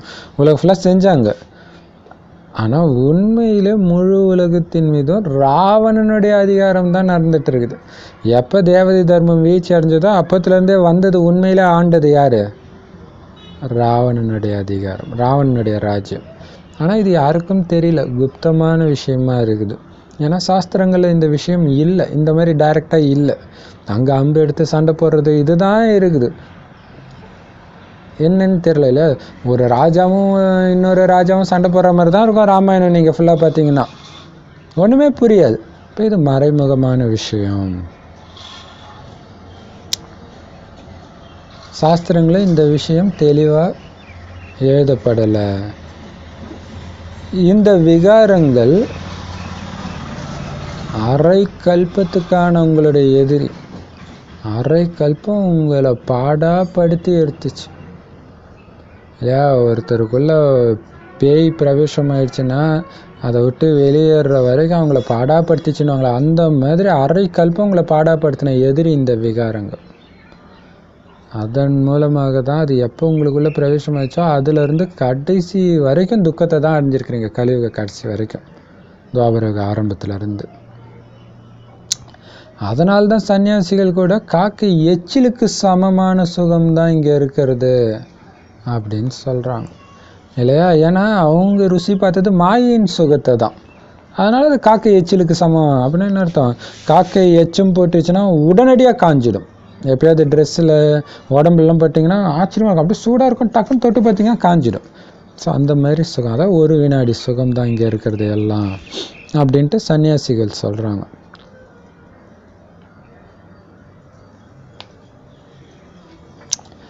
ஆனால் சொர்க்கத்தில் சுகமோ சுகம்தான் நிரந்தரமாக. அது சன்னியாசிகளுக்கு தெரியாது, ஆனால் பாரதவாசிகளுக்கு தெரியும். எப்படி சூப்பராக சொல்கிறார் பாருங்க. சன்னியாசிகள் எந்த நாட்டை சார்ந்தவங்க, அவங்களும் பாரதத்தில் தான் இருக்கிறாங்க, ஆனால் பாரதவாசிகள் கிடையாது. இப்போ பாரதவாசிகள்ன்றது என்ன, மண்ணின் மைந்தர்கள் ஆரம்பத்திலேருந்து இருந்தவங்க தான். ஆனால் பாரதவாசிகளுக்கு தெரியும் சொர்க்கம். ஆனால் சொர்க்கத்தில் சுகம் இருந்தது. சன்னியாசிகள் அவங்க எந்த பிறவிலையும் அனுபவம் செய்யாதனால காக்கி எச்சிலுக்கு சமன்றாங்க. ஆனால் பாரதவாசிகளுக்கு தெரியும். அதனால தான் யாராவது இறந்துட்டாங்கன்னா சொர்க்கத்துக்கு போயிட்டு தான் சொல்கிறாங்க. அதுவும் இல்லாமல் இறந்த மேலதாளத்தோடு கொண்டாடுறாங்க. அநேகமாக இந்து மதத்தில் மட்டும்தான் அந்த பழக்கம் இருக்கும்னு நினைக்கிறேன். அப்போ அது சொர்க்கத்தின் பழக்கமாக இருக்கும். ஆத்மா பிரிஞ்சு வேறு இடத்துக்கு போயிடுச்சு, அதோடைய சரீரத்துக்கு ஒரு மரியாதையோட குஷி குஷியாக வழி அனுப்பி வைக்கிறாங்க. சொர்க்கத்துக்கு எவ்வளோ மகிமை இருக்கு பாருங்க. அப்போ இது ஒரு விளையாட்டு. சொர்க்கம் போய் சொர்க்கம் ஒழிஞ்சிக்கிச்சு, இப்போ போய் சொர்க்கத்தை கண்டுபிடிச்சி போகிறோம். இது ஒரு விளையாட்டு மாதிரி. ஆனால் நீங்கள் நரகவாசியாக இருக்கிறீங்கன்னு யார்கிட்டயோ சொல்லி பாருங்க, அவ்வளோதான் சண்டைக்கு வந்துடுவாங்க. யாரை பார்த்து நரகத்தில் இருக்கிறேன், நான் நரகவாசியா, நான் பாவம் செஞ்சேனா அப்படின்னுவாங்க. அப்போ துக்கம் அனுபவிக்கிறாங்கன்னா பாவம் செஞ்சது தானே அனுபவிக்கிறாங்க. இது கூட புரிஞ்சிக்காமல் இருக்கிறாங்க. எவ்வளோ ஆச்சரியமான விஷயம். வாயால் சொர்க்கவாசி ஆகிட்டாருன்னு சொல்கிறாங்க. அப்போ அவர் நரகத்திலேருந்து போயிருக்காருன்னு தானே அர்த்தம். இருட்டிடுச்சுன்னா இதுக்கு முன்னாடி வெளிச்சமாக இருந்துச்சுன்னு தானே அர்த்தம். இப்போ சொர்க்கத்துக்கு போயிட்டாருன்னா இதுக்கு முன்னாடி நரகத்திலேருந்து சொர்க்கத்துக்கு போயிருக்காருன்னு தானே அர்த்தம். ஏன்னா நரகம் சொர்க்கம் இது ரெண்டு தான் இருக்குது, வேறு எதுவும் கிடையாதுன்ற விஷயம் அவங்களுக்கு தெரியல. அதான் பாபா சொல்கிறாரு, சரி நரகத்திலேருந்து சரி சொர்க்கத்துக்கு போனதாகவே இருக்கட்டும், சொர்க்கன்றது இதை விட உயர்ந்த இடம் தானே. பாவம் அவங்கள ஏங்க இந்த நரகத்தின் பொருளை சாப்பிட்றதுக்காக கூப்பிடுறீங்க? சூப்பராக கேட்குறாருல. திதி கொடுப்பாங்களே, உணவு வச்சு படைப்பாங்களே, ஏன் அவங்கள கூப்பிடுறீங்க? சொர்க்கத்தில் சந்தோஷமாக இருக்கிறவரை விட்டுட்டு இந்த நரகத்தில் வீணாக போன பொருளை எதுக்கு அவங்களுக்கு கொடுக்குறீங்க? சொர்க்கத்தில் அவங்களுக்கு ரொம்ப நல்ல உணவு தானே கிடைக்கும். அப்போ என்ன அர்த்தம்? அவங்க வாயால் சொர்க்கத்துக்கு போயிட்டாங்கன்னு சொன்னாலும் அவங்க உண்மையிலே அதை நம்பலன்னு தானே அர்த்தம். சூப்பர் விஷயம் இல்லையா? ஆனால் உண்மையிலே சொர்க்கத்தில் என்னென்ன இருக்குன்னு குழந்தைங்க டிரான்ஸில் பார்த்துருக்குறாங்க இல்லையா? சாட்சாத்காரம் காட்சியாக கிடைச்சிருக்குது ஆரம்பத்தில். அதே நேரத்தில் இப்போ நரகத்தில் என்னென்ன பண்ணிட்டு இருக்கிறாங்கன்றதும் நடைமுறையில் பார்த்துட்டு தான் இருக்கிறீங்க. குழந்தைங்க பெத்த அப்பாவை கொல்றதுக்கு கூட தயங்குறது கிடையாது. அதே மாதிரி மனைவிக்கு வேற யார் மேலேயாவது காதல் வந்தால் கணவனையும் கொன்னுடுறா. 69க்கு முன்னாடி வந்த வானிலையே அதை சொல்லியிருக்காரு. அப்பயே விகாரம் அந்த அளவுக்கு இருந்துருக்குது. இப்போ சர்வசாதாரணமாக நியூஸ் பேப்பரில் வருது இது இல்லையா? தினசரி நியூஸ் ஆயிடுச்சு இப்போ பாரதத்தில் ஒரு ஸோ அதுதான் இப்போ எவ்வளோ பெரிய நரகம் பாருங்கள். என்னென்ன செய்கிறாங்க பாருங்கள். அப்பாவை கொலை பண்ணுறாங்க, கணவனை கொலை பண்ணுறாங்க. பாரதத்தில் ஒரு பாட்டு கூட இருக்குதான், இன்றைய மனிதர்களுக்கு என்ன ஆகிடுச்சின்னு ஒரு புறம் சொல்கிறாங்க, பிறகு பாரதம் அனைத்தையும் விட தங்கம் மாதிரி தேசம்னு சொல்கிறாங்க, மிக உயர்ந்த நாடுன்னு சொல்கிறாங்க. பாரதம் ரொம்ப மோசமாக ஆயிடுச்சுன்னு சொல்கிறாங்க. இன்னொரு பக்கம் பாரதம் மாதிரி உயர்ந்த தேசம் இல்லைன்னு சொல்கிறாங்க. அதுக்கு பாபா சொல்கிறாரு, குழந்தை நீ சொல்கிறது ரைட்டு தான், ஆனால் அது இப்போத்துக்கு பொருந்துறது கிடையாது. அனைத்தையும் விட நன்றாக ஒரு காலத்தில் இருந்துச்சு, ஆனால் இப்போ கிடையாது. இப்போ ஏழையாக இருக்குது, எந்த பாதுகாப்பும் கிடையாது. நாம் கூட அரச குடும்பத்தினர்களாகத்தான் இருந்தோம். இப்போ சாரி ஸோ எந்த பாதுகாப்பும் கிடையாது. ஏன்னா அசுர சம்பிரதாயம் இருக்குது பாரதத்தில், ஒட்டுமொத்த உலகத்திலுமே. நாமளும் பாபா குழந்தை ஆகிறதுக்கு முன்னாடி அசுர சம்பிரதாயத்தினராக அசுர குடும்பத்தினராக தான் இருந்தோம். இப்போ தான் ஈஸ்வரிய குடும்பத்தினராக பாபா நம்மளை மாற்றுறதுக்கு முயற்சி செஞ்சிட்டு இருக்கிறார் பாருங்க. அப்பவும் வந்து நாம முயற்சி செய்கிறோன்னு சொல்ல, பாபா முயற்சி செஞ்சுட்டு இருக்காரு ஈஸ்வரி குடும்பத்தினராக. அப்படின்னு என்ன அர்த்தம்? ஈஸ்வரனுடைய குணங்கள் வந்தால் தான் ஈஸ்வரனுடைய குடும்பம்னு சொல்ல முடியும். ஸோ அந்த மாதிரி முழுக்க முழுக்க ஈஸ்வரனுடைய குணங்கள் நிரம்பியவராக நம்மளை மாற்றுறதுக்கு பாபா முயற்சி செஞ்சிட்ருக்கிறார். ஆனாலும் குழந்தைங்களே, இது எதுவும் புது விஷயம் கிடையாது. கல்பமாக நீங்கள் அசுர சம்பிரதாயத்திலேருந்து ஈஸ்வர சம்பிரதாயத்தினராக மாறி தெய்வீக சம்பிரதாயத்தினராக சத்தியுக தேவதைகளாக மாறினீங்க. பல முறை பல கல்பத்தின் சங்கமத்தில் நாம் மீண்டும் ஆஸ்தி அடைஞ்சிருக்கிறோம், இப்பவும் அடையிறோம். கல்பமாக நடந்தது தான் நடக்குது. பாபாவும் கல்பமாக ஆஸ்தியை கொடுக்கறதுக்கு தான் சங்கமயுகம் வராரு. ஸோ அப்போ ஆஸ்தி அடைந்த பிறகு இடையில துவாபரயுகத்தில் ராவணன் மாயா வந்து சாபத்தை கொடுக்கறான். பாருங்க, மாயா எவ்வளவு சக்தி வாய்ந்ததா இருக்குது. மாயா, நீ எவ்வளவு சாதுரியமா சாமர்த்தியசாலியா இருக்கிற, நல்ல குழந்தைய கூட வீழ்த்திடுற அப்படின்னு தந்தை சொல்றார். அந்த சேனைகளில் அடித்து கொள்வதற்கான எண்ணம் இருக்காது. அடி வாங்கிய பிறகு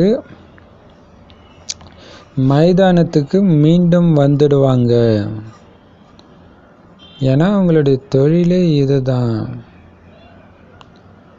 அவங்களுக்கு அதுக்கு பரிசும் கிடைக்கும். இங்கே குழந்தைங்க, நீங்கள் சிவபாபா கிட்ட இருந்து சக்தி அடையிறீங்க.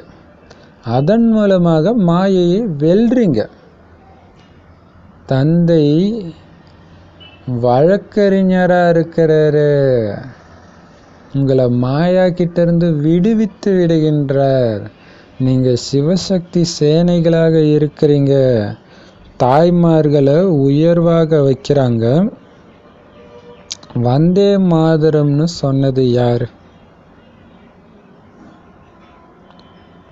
தந்தை. ஏன்னா நீங்க தந்தை கிட்ட பலியாகிறீங்க.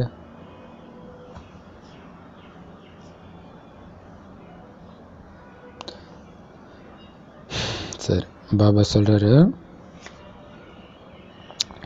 பாபா ஆஸ்தி கொடுக்கறதுக்காக வந்திருக்கிறாரு. மாயா சாபத்தை கொடுக்குது. ஸோ அந்த மாயா வந்து பயங்கர சக்தி வாய்ந்தது. அதுவும் சர்வசக்திவான் தான்.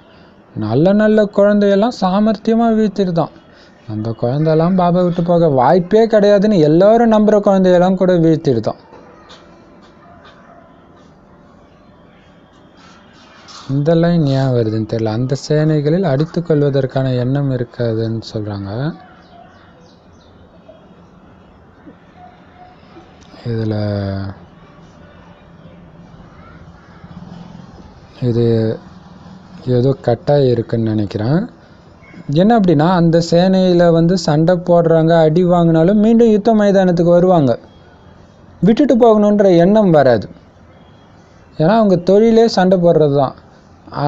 அதுக்கு அவங்களுக்கு பரிசும் கிடைக்கிது இல்லையா. அவங்க வீரத்தழும்பு போரிட்டாங்க, கை கால் போனால் கூட அதுக்கும் ஒரு பதக்கத்தை கொடுப்பாங்க, நிறைய பரிசு கிடைக்கும். இதுவும் யுத்த மைதானம். இதை விட்டு நீங்கள் போயிடக்கூடாது. மாயாவுக்கு பயந்துட்டு பாபா விட்டு போயிடக்கூடாது. உங்களுடைய தொழிலே மாயாவை அழிக்கிறது தான். மாயாவுக்கு கருணை காட்டாமல் அழிக்கிறது தான். ஸோ மாயா அடிச்சிடுச்சுன்னு பயந்துட்டு போயிடக்கூடாது. சிவபாபாட்ட சக்தி அடைஞ்சு மாயா வெல்றீங்க.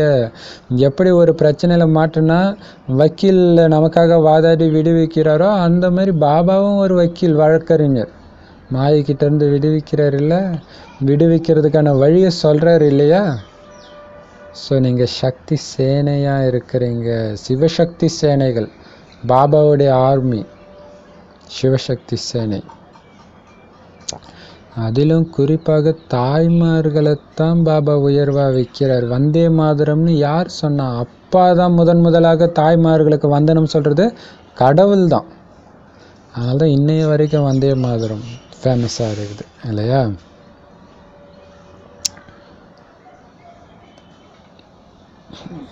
ஏன் பாபா சொல்கிறாருன்னா, நீங்கள் பாபா கிட்ட பலியாகிறீங்க, முழு பலியாகிறீங்க. அதனால் பாபா வந்தனம் செய்கிறார். ஏன்னா இந்த குழந்தை நல்லா ஸ்ட்ராங்காக நின்று இருக்கு, மாயாவுடைய எந்த புயலுக்கும் கொஞ்சம் கூட அசைஞ்சு கொடுக்கறது கிடையாது, அங்கதன் மாதிரி இருக்குது அப்படின்னு பார்த்து பாபா குஷி அடைகிறாராம். அங்கதன் கதை தெரியும் இல்லையா? ராமர் சீதையை ராவணன் கடத்திட்டு போன பிறகு அமைதி தூதுவராக அங்கதன் அனுப்புகிறாங்க. இப்போ கூட நீ சீதையை அனுப்பிச்சிடு, போர்லேருந்து நீ தப்பிச்சுக்குவ அப்படின்ற செய்தியை சொல்கிறதுக்காக அனுப்புகிறாங்க. அப்போ அவர் அதை செய்தியை சொல்லும்போது ராவணனுக்கு கோபம் வந்துடுது. இவனை கொலை பண்ணுங்க அப்படி இப்படின்னு ஏதோ சொல்லுவான். அப்போ அவன் சொல்லுவான், உன் பலத்தை நீ காட்டுற, என் பலத்தை நான் காட்ட வேண்டாம் அப்படின்ட்டு இறங்கி ஒரு காலை எடுத்து முன்னாடி எடுத்து வச்சு, உங்களில் யாருக்காவது பலம் இருந்தால் என்னுடைய காலை கொஞ்சமாவது அசைச்சு பாருங்க அப்படி. இப்போ எல்லாரும் ட்ரை பண்ணுவாங்க, யாராலையுமே முடியாது. கடைசியில் ராவணன் அசைக்க வருவான், அவன் தானே ராஜா. வரும்போது டக்குன்னு காலை எடுத்து சொல்லுவான், என் காலை பிடிக்காத, நீ ஒரு புத்திசாலியாக இருந்த, அதாவது முட்டாள், என் காலை பிடிக்காத, போய் ராமருடைய சரணங்களில் சரணாகதி அடை அப்படின்னு சொல்லிட்டு போவார். ஸோ அப்போ அந்த மாதிரி நாம் ஆடாமல் அசையாமல் இருக்கணும். அந்த மாதிரி இருக்கிற தாய்மார்களை பார்த்து பாபா குஷி வருதான். ஏன்னா ராவணனுடைய படையினால் ராவணனால் அங்கதனை அசைக்க முடியல. அங்கதனுடைய உதாரணம் இல்லை, அசைக்க முடியல. இதெல்லாம் கடைசி நேரத்துக்கான விஷயம். கடைசி நேரத்தில் மாயை என்ன பண்ணும்? கணவனை பலி கொடுக்கும், குழந்தைய பலி கொடுக்கும். ஆடாம அசையாம ஒரு சிவபாபா நினைவில் இருப்பாங்க. ஸோ அப்போ எந்த மாதிரி மோசமாக இருக்கும் பாருங்க. அதோடைய விஸ்வரூபம் எடுக்கும் ராவணன், மாயா. அதான் பாபா சொல்றார், கடைசியில் அந்த நிலை ஏற்படும், ஆடாத அசையாத நிலை. அந்த நேரத்தில் உங்களுக்கு பயங்கர குஷி ஏற்படும்ன்றார் இல்லையா? மாயை வெல்றதுல தானே குஷி, மாயையில் விழுறதுல என்ன குஷி? அது அல்பகால குஷி இருக்கும், அதுக்கப்புறம் பார்த்தீங்கன்னா ரொம்ப நேரத்துக்கு துடிப்போம். அதான் சொல்கிறார், அந்த மாயின் எந்த ரூபமும் என்னை அழிக்க முடியலன்னு போது பயங்கர குஷி ஏற்படுமா. பாபா சொல்கிறாரு, எது வரைக்கும் இந்த உலகம் அழியலையோ, இந்த பூமி தூய்மை ஆகலையோ, அது வரைக்கும் தேவதைகள் இந்த பூமியில் பிறவி எடுக்க முடியாது. ஸோ கண்டிப்பாக முள்ளுக்காடு தீப்பற்றி எரிஞ்சே ஆகணும். இந்த உலகம் முள்ளுக்காடாக இருக்குது இல்லையா? ஸோ அவசியம் இது தீப்பற்றி எரியணும். எல்லா ஆத்மாக்களுமே கணக்கு வழக்க முடிச்சுட்டு கொசு கூட்டம் மாதிரி இனிமையான வீட்டுக்கு திரும்பி போய் தான் ஆகணும். ஆயிரக்கணக்கான கொசுக்கள் இறக்கின்றன. அதனால தான் ராமரும் சென்றார், ராவணனும் சென்றார் அப்படின்னு சொல்கிறாங்க. என்ன அர்த்தம்? திரும்பி போயே ஆகணும், யாரும் தப்பிக்க முடியாது. அவங்க ஜென்ரலாக மரணத்துக்காக சொல்கிறது. அடப்படா, ராமனும் போயிட்டான், ராவணனும் போயிட்டான், யாருமே தப்பிக்க முடியாது மரணத்துக்கிட்ட இருந்துன்ட்டு. ஸோ அது அப்படி மரணம் ஆனாலும் மீண்டும் பிறவி எடுப்பாங்க. ஆனால் இப்போ நிஜமாலவே ஒரு இடத்துக்கு போகணும், இந்த பூமியை விட்டுட்டு பரந்தாமத்துக்கு போய் தானே ஆகணும், திரும்பி போகணும் இல்லையா? போயிட்டு புது உலகத்துக்கு வருவீங்க. புது உலகத்துக்கு என்னவா வருவீங்க? புத்தம் புது ஆடை, தேவதை ஆடையோடு வருவீங்க. ஸோ அதுக்கு முன்னாடி உலகம் அழிஞ்சு தான் ஆகணும், கொசு கூட்டம் மாதிரி எல்லோரும் போயிடுவாங்க. அதனால் இங்கே பார்க்குற எந்த நபர் மேலேயும் உடல் மேலேயும் கவர்ச்சி இருக்கக்கூடாது, உங்களுக்கு மாட்டிக்கக்கூடாது, ஈர்ப்பு இருக்கக்கூடாது. அப்படி இருந்தால் மாட்டிக்குவீங்க, புது உலகத்துக்கு வர முடியாமல் போயிடும். புது உலகத்தில் ரொம்ப கம்மியானவங்க தான் இருப்பாங்கன்ற விஷயம் நீங்கள் புரிஞ்சிக்கவும் செய்யணும், அதில் நம்பிக்கையும் வைக்கணும். இந்த ஞானத்தை பாபா தான் கொடுக்க முடியும். ஏன் நம்பிக்கை வைக்கணும்? ஸோ நிறைய பேர் விழுறதை பற்றி கவலைப்படாதீங்க, கொஞ்சம் பேர் தான் ராஜ்யத்தை அடைவாங்க. அதில் நான் போகணும்னு இருக்கணும். ஐயோ, எத்தனையோ பேர் எனக்கு ஞானத்தை கொடுத்தவங்கெல்லாம் விழுந்துட்டாங்களே, பாபா விட்டு போயிட்டாங்களே, அதை பார்க்காதீங்க. இது பல பேர் தோக்கிற விளையாட்டு தான் இந்த விளையாட்டு. சங்கமயத்தில் ரொம்ப கம்மியான பேர், வெறும் 108 பேருக்கு தான் மகிமைன்றார் இல்லையா? 108 பேர் தான் பாஸ் ஆகுறாங்க, மதிப்போடு தேர்ச்சி பெறுறாங்க. அந்த 108 பேருக்குமே கூட கொஞ்சம் தண்டனை உண்டு, ஆனால் கொஞ்சம் 8 பேர் தான் சுத்தமாக தண்டனை அடையாமல் இருக்கிறாங்க. இப்போ என்ன இல்லையா, 33 கோடி எங்கே, வெறும் 8 எங்கே? அதனால் பாபா சார் கம்மியான பேர் தான் போவாங்க. அந்த அதுலேயும் ரொம்ப ரொம்ப கம்மியான பேர் தான் ராஜ பதவி அடைவாங்க. அதனால் மற்றவங்கள பார்த்துட்டு அலட்சியமாக இருந்துடாதீங்க. நான் நாராயணன் மற்றவர்களை விழறாங்கன்னா அதை நீங்கள் பார்க்குறதுமே ஒரு மாயை தான். அதை பார்த்து நம்ம நேரத்தை வீணாக்க தெரியும். அதெல்லாம் தெரிஞ்ச விஷயந்தான். நான் நம்பர் 1 ஆகணும், மமா பாபாவுக்கு அடுத்த சீட்டில் நான் உட்காரணும், அந்த எண்ணம் தான் நமக்குள்ளே வந்துக்கிட்டே இருக்கணும். இந்த ஞானத்தை பாபா தான் கொடுக்க முடியும். பாபா தான் நம்மளை அந்த மாதிரி ஆக்கவும் முடியும். நல்லது. இனிமையிலும் இனிமையான தேடி கண்டெடுக்கப்பட்ட செல்லமான குழந்தைகளுக்கு தாய் தந்தை பாப்தாதாவின் அன்பு நினைவுகளும் காலை வணக்கமும். ஆன்மீக குழந்தைகளுக்கு ஆன்மீக தந்தையின் அன்பு நினைவுகள் மற்றும் நமஸ்தே. ஆன்மீக தாய் தந்தைக்கு ஆன்மீக குழந்தைகளின் அன்பு நினைவுகள் மற்றும் நமஸ்தே. தாரணைக்கான முக்கிய சாரம்: எழுந்தாலும் அமர்ந்தாலும் நடந்தாலும் தன்னை நடிகர், நாடகம் முடிஞ்சால் போயிடணும், அந்த நினைவு இருந்துக்கிட்டே இருக்கணும். இந்த உலகத்தை சார்ந்தவன் இல்லை, அப்படியே தனிப்பட்டு நடிச்சிட்டு இருக்கிறது ஆத்மா. இந்த உடம்புன்ற ட்ரெஸ்ஸை போட்டு நடிச்சிட்டு இருக்கு, எப்போ வேணாலும் இதை கட்டிட்டு போகிறதுக்கு நான் தயாராக இருக்கணும், அப்படி விலகியே இருக்கணும். ஏன்னா 84 பிறகு கிளைமேக்ஸ் சீன் ஓடிட்டு இருக்குது, எப்போ முடியும்னு மட்டும் தெரியல. டைரக்டர் சொல்கிறார் முடிஞ்சிடுன்ட்டு. இப்போ 84 பிறவிக்கான பாகத்தை நான் முடிச்சிட்டேன், இப்போ வீட்டுக்கு போகணும், அது புத்தியில் இருந்துக்கிட்டே இருக்கணும். எப்படி போவோம் வீட்டுக்கு? வெறும் ஆத்மா. ஸோ நான் ஆத்மாவாக இருக்கிறேன், பாபா நீ கூப்பிட்டா நான் வர தயாராக இருக்கிறேன், அந்த அளவுக்கு ஆத்மா அபிமானியாக இருக்கணும். நிச்சய புத்தி உடையவராகி முள்ளிலிருந்து மலராகிறதுக்கான முழு முயற்சி செஞ்சுக்கிட்டே இருக்கணும். மாயையோடு யுத்தம் இறுதி வரை நடக்கும், களைப்படைஞ்சிடக்கூடாது. மாயையோடு கண்டினியூஸாக யுத்தம் செஞ்சு வெற்றி அடைஞ்சிக்கிட்டே இருங்க, கர்மாதித்த நிலையை அடையணும்.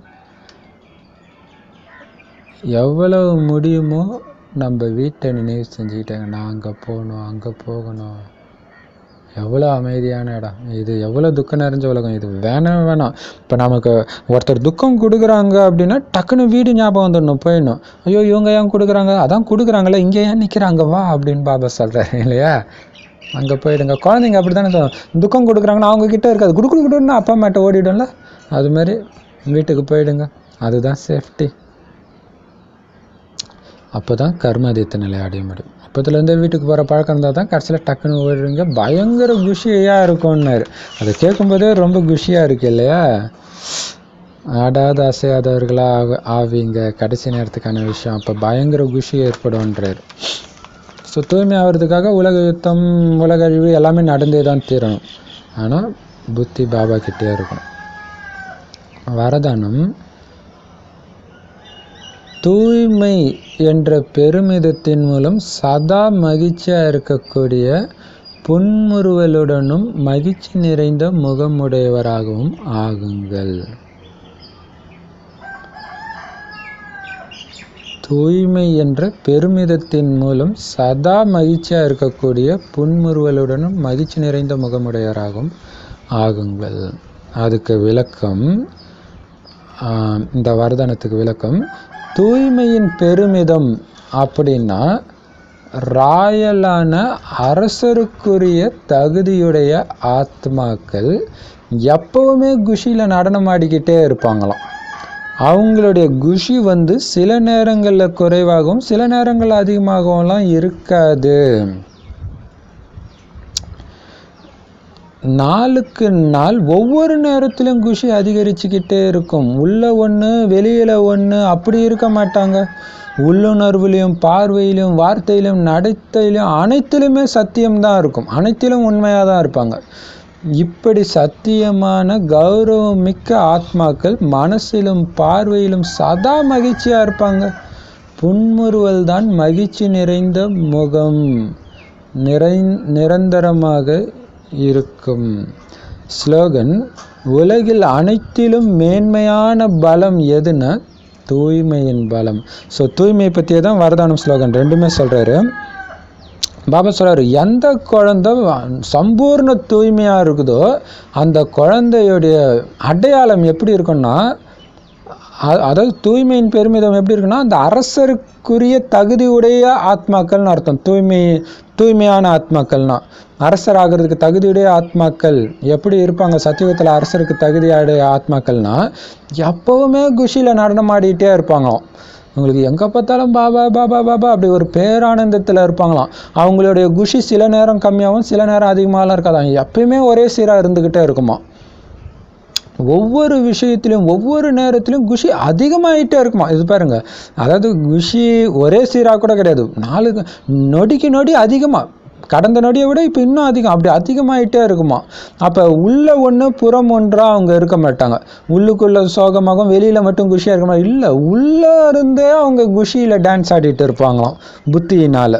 அதனால் அவங்களுடைய உள்ளுணர்வு, பார்வை, வார்த்தை, நடத்தை எல்லாமே உண்மையாக இருக்கும். அப்படின்னா என்ன அர்த்தம்? உள்ளுணர்வும் குஷியாக இருக்கும், பார்வையும் அப்படின்னா என்ன அர்த்தம்? தூய்மை. உள்ளுணர்வும் தூய்மை, பார்வையிலும் பரிசுத்தன்மை, வார்த்தையிலும் பரிசுத்தன்மை, நடத்தையிலும் பரிசுத்தன்மை. அதுதான் உள்ளும் புறமும் தூய்மையாக இருக்கிறது.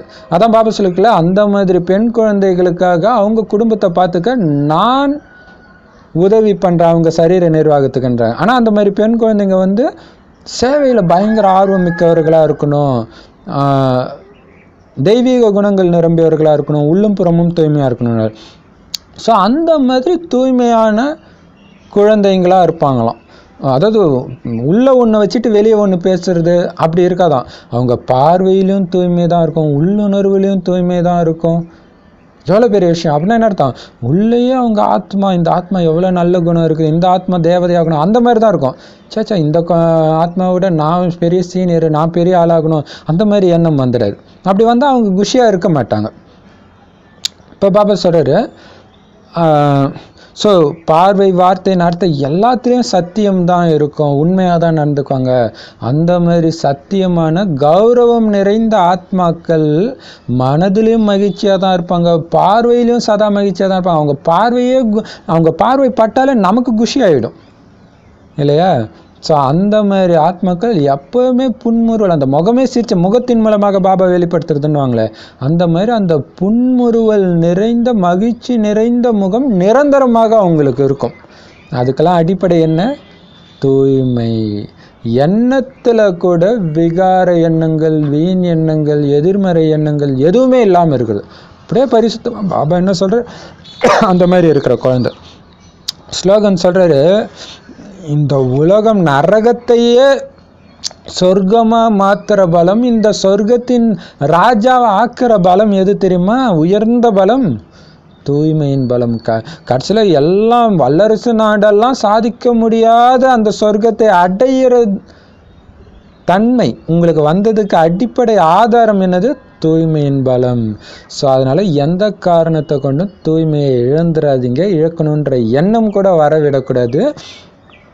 நான் தூய்மையானவன், நான் தூய்மையான ஆத்மான்ற சுத்தமான அகங்காரம் நமக்கு இருக்கணும்.